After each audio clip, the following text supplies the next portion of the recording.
السلام علیکم ورحمۃ اللہ وبرکاتہ۔ میں یہ چاہ رہا ہوں کہ آپ تمام ساتھی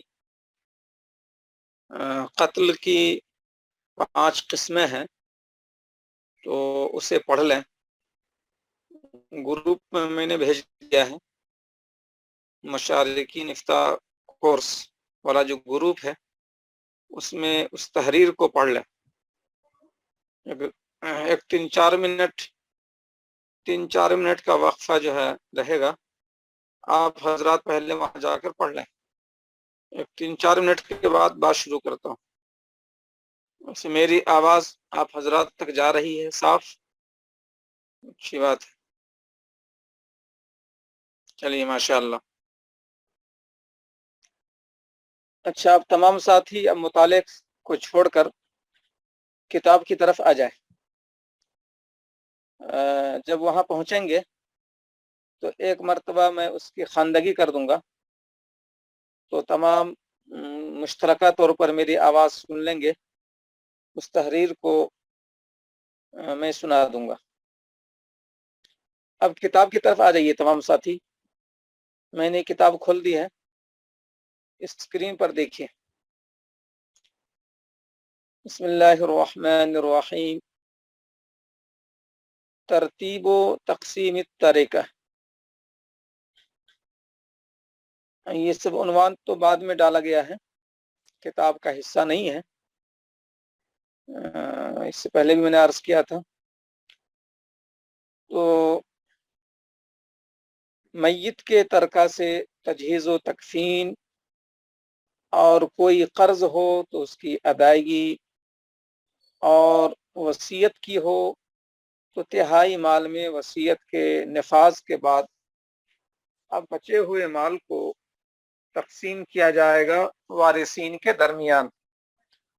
تو اب فرماتے ہیں کہ وارثین میں کون کون لوگ ہو سکتے ہیں جنہیں ترکہ مل سکتا ہے؟ تو فرمایا کہ 10 طرح کے مستحقین ہیں جنہیں امکانی طور پر ترکہ مل سکتا ہے۔ ان 10 مستحقین کی وضاحت آپ حضرات کے سامنے آ چکی ہے، اور عبارت باقی رہ گئی تھی، تو ابھی عبارت دیکھ لیتے ہیں۔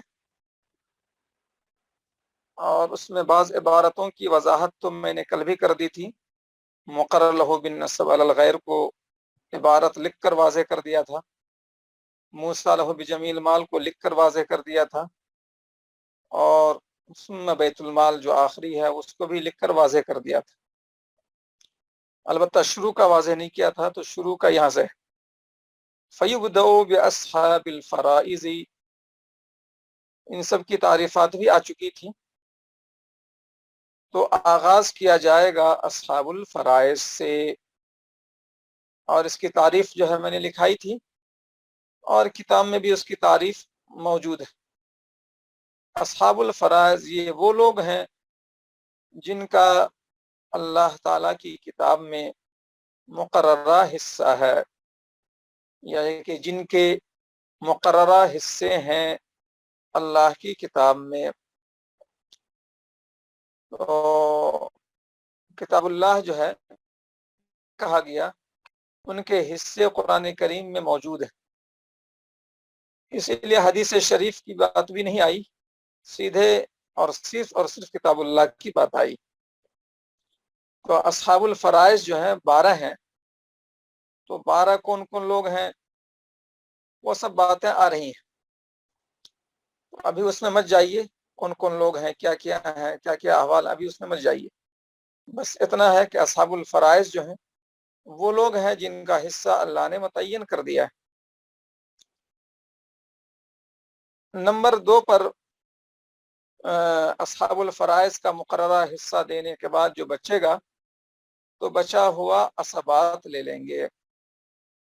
ثم بالعصبات من جہت نسب، پھر شروع کیا جائے گا، یبدأ ہی متعلق ہے، تو پھر شروع کیا جائے گا، یعنی اصحاب الفرائض کے بعد پھر فلاں کو دیا جائے گا، پھر فلاں کو دیا جائے گا، پھر فلاں کو دیا جائے گا۔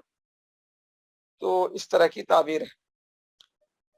تو اصحاب الفرائض کو دینے کے بعد اسبۂ نسبی کو دیا جائے گا، ثم بالعصباتی من جہت النسب، اسبۂ نسبی کو، جس کو میں نے کہا تھا خاندانی، جس خون کا رشتہ، تو خاندانی نسلی خون کا رشتہ رکھنے والے۔ اب عصبہ کسے کہیں گے؟ یہ خاندانی رشتہ دار میں کون سے ہیں؟ تو عصبہ کی تعریف یہاں جو کر رہے ہیں، الفاظ آپ کے سامنے ہیں، اردو کے اندر تعریف میں نے لکھا دی تھی۔ والعصبۃ کل من یأخذ ما ابقته اصحاب الفرائض وعند الانفراد یحرز جمیع المال۔ عصبہ ہر وہ رشتہ دار ہے جو اصحاب الفرائض سے بچا ہوا لے لے، اصحاب الفرائض سے بچا ہوا لے لے، اور تنہا ہونے کی صورت میں پورا کا پورا مال لے لے۔ میں نے مثال دی تھی عصبہ میں بیٹا پوتا وغیرہ ذہن میں لائیے، تو بیٹا اگر اکیلا ہو تو باپ کا پورا مال بیٹے کو چلا جائے گا، اصحاب الفرائض اگر نہیں ہے تو۔ ہاں اگر اصحاب الفرائض ہیں، ماں ہے، بیوی ہے، بیٹی ہے، تو پھر اصحاب الفرائض کو پہلے دیا جائے گا اور پھر عصبہ کو دیا جائے گا۔ وہ بحث بھی آئے گی کہ بیٹی اصحاب الفرائض میں سے ہے، بہن جو ہے اصحاب الفرائض میں سے ہے، لیکن ہر بہن اپنے بھائی کے ساتھ عصبہ بالغیر ہو جاتی ہے۔ یہ سب بحث باب العصبات میں آئے گی، ابھی اس طرف جو ہے ذہن مت لے جائیے، ابھی اصولی باتیں ذہن میں رکھیں۔ اصحاب الفرائض سے بچا ہوا عصبہ لے گا اور تنہا ہونے کی صورت میں پورا ہی لے لے گا عصبہ۔ ثم بالعصبۃ من جہت السبب وهو مولا العتاقہ۔ نمبر 3، یعنی نمبر 3 کا معاملہ اس وقت ہے جب نمبر 2 موجود نہیں ہے، یعنی عصبہ سببی آزاد کرنے والا حصہ پاتا ہے۔ کب؟ جبکہ عصبہ نسبی نہ ہو، مرنے والے کو بیٹا پوتا باپ دادا نہ ہو، اور بھی عصبہ ہیں عصبہ نسبی، عصبہ نسبی میں سے کوئی نہ ہو۔ بنیادی طور پر 4 عصبہ نسبی ہوتے ہیں اور پھر اس کی تفریعات ہیں، اولاد وغیرہ، تو وہ سب بحث آئے گی۔ تو عصبہ نسبی اگر نہ ہو تو پھر عصبہ سببی ہو جائے گا۔ اب میں نے سمجھا دیا تھا کہ ذوی الفروض اگر ہیں تو ذوی الفروض کو دینے کے بعد جو بچے گا وہ عصبہ لے گا۔ اب عصبہ نسبی نہیں ہے، عصبہ سببی ہے، تو وہ بچا ہوا لے گا۔ جیسے میں نے مثال دی تھی ماں کی، ماں کیا تو میں نے مثال دی تھی کہ زید نے حامد کو آزاد کیا تھا، اور آزاد ہو کر حامد جو ہے مال کمایا اور مر گیا، تو حامد کو ماں بھی ہے، البتہ عصبہ نسبی نہیں ہے، تو حامد کا ترکہ اس کی ماں کو گیا تھا۔ اگر آپ کو یاد ہو بورڈ پر میں نے سمجھایا تھا، حامد کا ترکہ جو ہے اس کی ماں کو گیا ذوی الفروض کی حیثیت سے 1/3 حصہ، اور بچا ہوا چلا گیا عصبہ سببی کو یعنی زید کو۔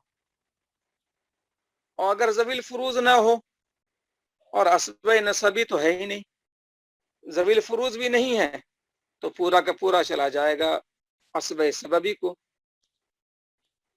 جیسے کہ میں نے مثال دی تھی حامد والی، کہ حامد کو اگر ماں نہ ہو، جو حامد کے آزاد ہو کر مال کمایا تھا اور مر گیا تھا، تو حامد کو اگر ماں ہے تو ماں کو 1/3 حصہ دے کر باقی زید کو دیے تھے۔ اگر حامد کو ماں نہ ہو، کوئی ذوی الفروز ہے ہی نہیں اور اسبہ نسبی بھی نہیں ہے، تو اس صورت میں پورا کا پورا مال چلا گیا زید کی طرف جو کہ موتق تھا، اور موتق ہی کا نام اسبہ سببی ہے۔ تو نمبر 3 پر آیا اسبہ سببی، جو ذوی الفروز سے بچا ہوا لے لے گا، اگر ذوی الفروز بھی نہ ہو تو پورا کا پورا لے لے گا، اور اسبہ نسبی تو ہے ہی نہیں۔ ثم عصبته علی الترتیب، نمبر 4 پر پھر اسبہ سببی کے اسبات نسبیہ، یہ میں نے لکھایا تھا اسبہ سببی کا اسبہ نسبی، اور اس کو مثال سے میں نے واضح کر دیا تھا۔ علی الترتیب، ترتیب کے مطابق، تو ترتیب کو میں نے سمجھا دیا تھا، البتہ اس لفظ کا استعمال میں نے نہیں کیا تھا، علی الترتیب کا لفظ اسی وقت سمجھا دیتا تو اور واضح ہو جاتا تھا کہ علی الترتیب کا کیا مطلب ہے، یعنی علی الترتیب کا لفظ نہیں آیا، باقی میں سمجھا چکا ہوں اس کو، اور وہ یہ ہے کہ آپ مثال کو یاد کیجئے پرانی، کہ حامد کا جو ترکہ تقسیم ہوا تو ماں کو تہائی دینے کے بعد جو باقی بچ گیا تھا زید کو گیا، اگر زید نہیں ہے، زید کا بیٹا ہے، تو زید کے بیٹا کو چلا گیا، یہ میں نے بتلایا تھا، اور اگر زید کو کوئی اسبہ نسبی ہے ہی نہیں، زید بھی جو ہے کسی کا آزاد کردہ تھا، اور زید کا انتقال تو حامد سے بھی پہلے ہو گیا، تو اور زید کا کوئی ذوی الفروز ذوی الفروز نہیں، زید کا کوئی اسبہ نسبی ہے ہی نہیں، زید خود بھی نہیں ہے اور زید کا کوئی اسبہ نسبی بھی نہیں ہے، لیکن زید کو آزاد کس نے کیا تھا؟ ناصر نے، یہ میں نے مثال دی تھی۔ تو علی ترتیب کا مطلب یہ ہوا کہ اسبہ سببی کا اسبہ نسبی نہ ہو، یعنی زید کا بیٹا نہ ہو، تو اسبہ سببی کے اسبہ سببی کو جائے گا، یعنی ناصر کو جائے گا، علی ترتیب کا یہ مطلب ہوا، اسبہ سببی کے اسبہ سببی کو جائے گا، اور ناصر بھی نہ ہو، ناصر کا بیٹا ہو تو ناصر کے بیٹا کو دے دیں گے، تو حامد کے اسبہ سببی کے اسبہ سببی کے اسبہ نسبی کو چلا گیا، یعنی ناصر کے بیٹے کو، تو ناصر کے بیٹے تک پہنچنے کے لیے ترتیب کیا بنی؟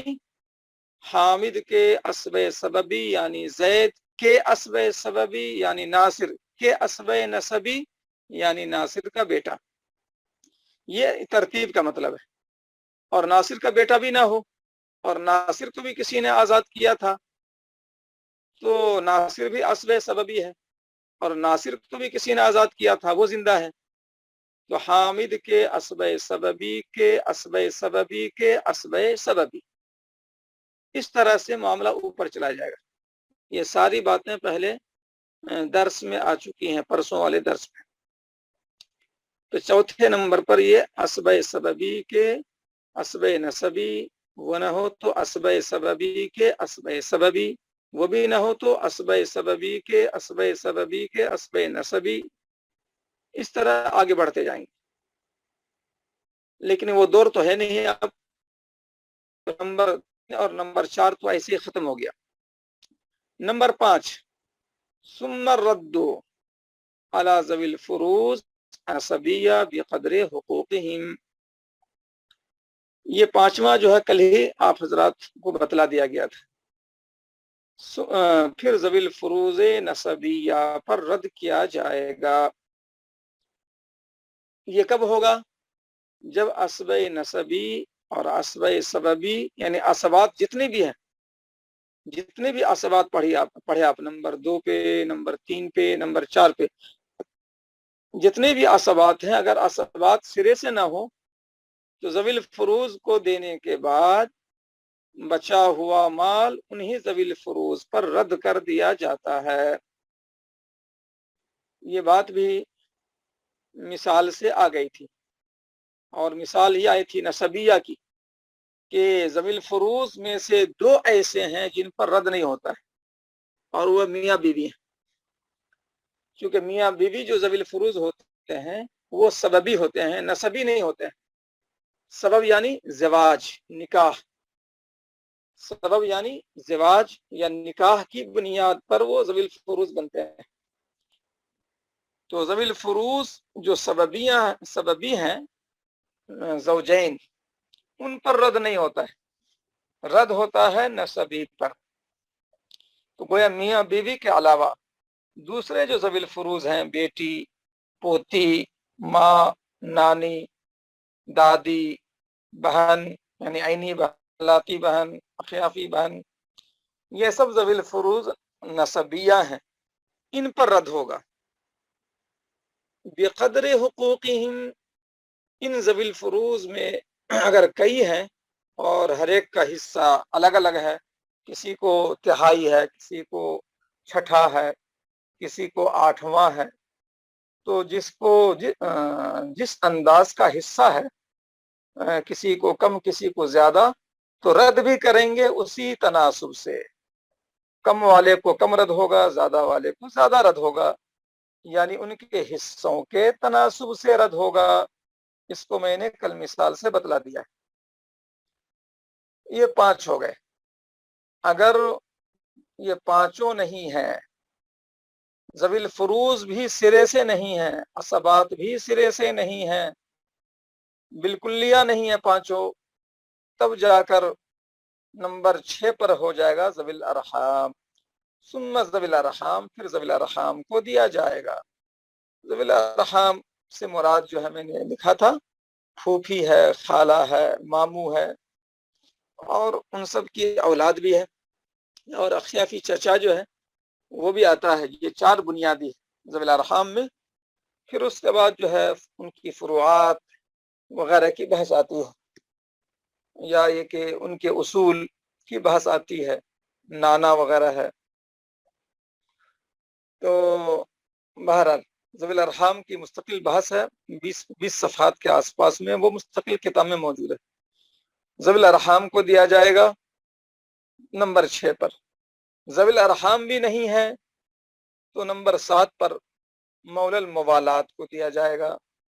اور مولا الموالات جو ہے، جو دوستی کا معاہدہ کیا کسی آدمی نے، زید نے جو ہے کہا تھا دوسرے شخص سے کہ تم کو میں اپنا مولا الموالات بناتا ہوں، میں تم کو مولا بناتا ہوں، دوستی کا عہد کرتا ہوں کہ جب میری زندگی میں کوئی دیت والا جرم ہو جائے تو دیت ادا کر دینا، اور میرے مرنے کے بعد تم میرا ترکہ لے لینا. تو سامنے والے نے، اس دوسرے شخص نے قبول کر لیا. تو دوسرا شخص کیا کہلایا؟ مولا الموالات. تو یہ ایک نادر بات ہے، حنفیہ کے نزدیک مستحق نمبر 7 پر ہے یہ، شوافی کے پاس یہ نہیں ہے. نمبر 8 پر جو ہے ثم المقر له بالنسب على الغیر بحيث لم يثبت نسبه باقراره من ذلك الغیر.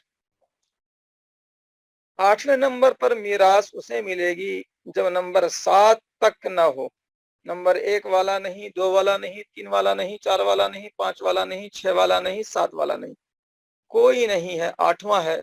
یہ بھی نادر بات ہے کہ جس کے لیے نسب کا اقرار کیا گیا اس حیثیت سے کہ غیر سے نسب ثابت کرنے کی بات ہو.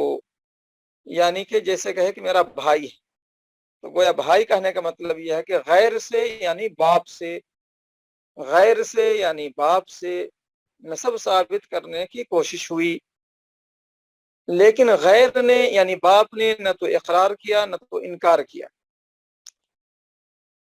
اسی لیے جو ہے یہ پوری وضاحت ہو چکی ہے کل.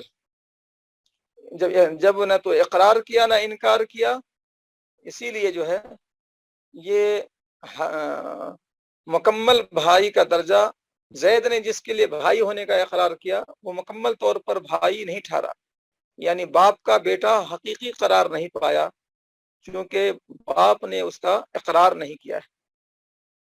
اسی لیے حقیقی بھائی جو ہے زید کا نہیں ہو سکے گا. اور انکار بھی نہیں کیا ہے. اگر انکار کرتا تو پھر جو ایک حد تک زید کا بھائی بنا ہے، زید نے اپنا بھائی بنانا ہے، وہ ایک حد تک والی بات بھی نہیں ہو سکے گی. بحیث لم یثبت نسبہ باقرارہ من ذلک الغیر، اس حیثیت سے کہ اس مقر لہو کا نسب ثابت نہ ہو سکے باقرارہ، اس کے اقرار سے، زید کے اقرار سے، زید کے اقرار کے ذریعے اس مقر لہو کا نسب بھی ثابت نہیں ہو سکا من ذالک الغیر، اس غیر سے یعنی باپ سے، چونکہ نہ تو اقرار کیا نہ انکار کیا. تو اقرار بھی نہیں کیا تو نسب ثابت نہیں ہوا، انکار بھی نہیں کیا، اس لیے ایک حد تک زید کا بھائی تو بنا لیکن حقیقی اور مکمل بھائی نہ بن سکا. اس میں ایک شرط جو ہے، 5 شرطیں میں نے ذکر کی تھی کہ اقرار شرعاً معتبر ہو. اب ایسے تو بھائی ہے جو باپ سے بھی بڑا ہو، اور مجہول النسب ہونا چاہیے. دوسری شرط مجہول النسب ہونا چاہیے، کیونکہ اگر وہ اس کا نسب معلوم ہو تو پھر ایسے معلوم النسب کے بارے میں کہنا کہ میرے باپ کا بیٹا ہے، بالکل غلط بات ہو جائے گی. اور 3 شرطیں ہیں عبارت میں موجود ہیں کہ غیر سے نسب ثابت کرنے والی بات ہو، تیسری شرط. اور چوتھی شرط یہ ہے کہ غیر سے نسب ثابت نہ ہو سکے، چونکہ غیر نے نہ تو اقرار کیا نہ انکار کیا. اور 5ویں شرط یہ ہے اذا مات المقر علی اقرارہ، کہ اقرار کرنے والا مرا ہو اپنے اقرار پر، یعنی پوری زندگی اپنے اقرار پر وہ قائم رہا ہو، اس سے رجوع نہ کیا ہو. اور 8ویں نمبر کا بھی نہیں ہے کوئی مستحق، تو ثم الموصى له بجميع المال، پھر اسے میراث ملے گی جس کے لیے پورے مال کی وصیت کی گئی ہو. ثم الموصى له بجميع المال، جس کے لیے پورے مال کی وصیت کی گئی ہو. تو تہائی مال میں وصیت نافذ ہوتی ہے، یہاں پر پورے مال میں وصیت نافذ ہوگی. تو تہائی مال میں اگرچہ تہائی مال سے زیادہ کی وصیت کی گئی ہو، پھر بھی تہائی مال کے اندر ہی وصیت نافذ کرنے والی بات اس وقت ہے جب کہ وارثین موجود ہوں. وارثین کی رعایت میں اور ان کو زیادہ محروم نہیں کرنا ہے، اور ان کو بہرحال ایک مناسب حصہ دلانا ہے. اس لیے اگر مرحوم نے تہائی مال سے زیادہ کی وصیت کی ہو تو بھی تہائی کے دائرے ہی میں وصیت نافذ ہوتی ہے، زیادہ میں نہیں ہوتی. لیکن یہاں کوئی مزاحمت نہیں ہے، یہاں کوئی وارث کا مسئلہ نہیں ہے، قریبی وارث کا، ذوی الفروض عصبات وغیرہ کا کوئی مسئلہ ہی نہیں ہے. جب کوئی لینے والا ہی نہیں ہے وارثین میں، خاندان ہی نہیں اس کا، اسی لیے اس نے پورے مال کی وصیت کر دی کہ فلاں دوست کو دے دیا جائے، فلاں مدرسے کو دے دیا جائے، فلاں مسجد کو دے دیا جائے. تو اب یہاں پر پوری وصیت نافذ کرنے میں کوئی رکاوٹ نہیں ہے، لہذا پوری وصیت نافذ کر دی جائے گی. نمبر 9 پر، اگر مرحوم نے مرنے سے پہلے وصیت بھی نہیں کی ہے تو پھر ایسی شکل میں آخری مصرف جو رہے گا بیت المال رہے گا. تو بیت المال سے مراد جو ہے، جو اسلامی مملکت میں حکومت کا ایک مالیہ کا شعبہ ہے، جو ظاہر ہے کہ بہت اہم شعبہ ہے، جس سے پورے مملکت کا نظام چلتا ہے، جس بیت المال سے، وہ بیت المال مراد ہے. اب اس ملک میں رہتے ہوئے ایسا بیت المال تو ہے ہی نہیں، یہ تو اسلامی مملکت کے لیے خاص ہے. تو اسی لیے کہا جاتا ہے کہ اس ملک میں رہنے والوں کے لیے اب بیت المال کی جگہ وہ رفاہی ادارے ہیں جہاں پر غریبوں کو دینے کا سسٹم ہو، اور اسی لیے دارالقضاء کو یہ حق دیتے ہیں کہ دارالقضاء جو ہے، جس کے تحت عام طور پر بیت المال بھی ہوتا ہے، جیسے کہ ہمارا شریعہ پٹواری شریف پٹنہ میں دارالقضاء بھی ہے اور بیت المال بھی ہے. تو جہاں بھی دارالقضاء قائم ہے وہاں پر جو ہے بیت المال کا تھوڑا کچھ نہ کچھ سسٹم رہتا ہے. اور اگر سسٹم نہ بھی ہو تو قاضی کو چونکہ یہ حق رہتا ہے کہ اس طرح کے مال میں وہ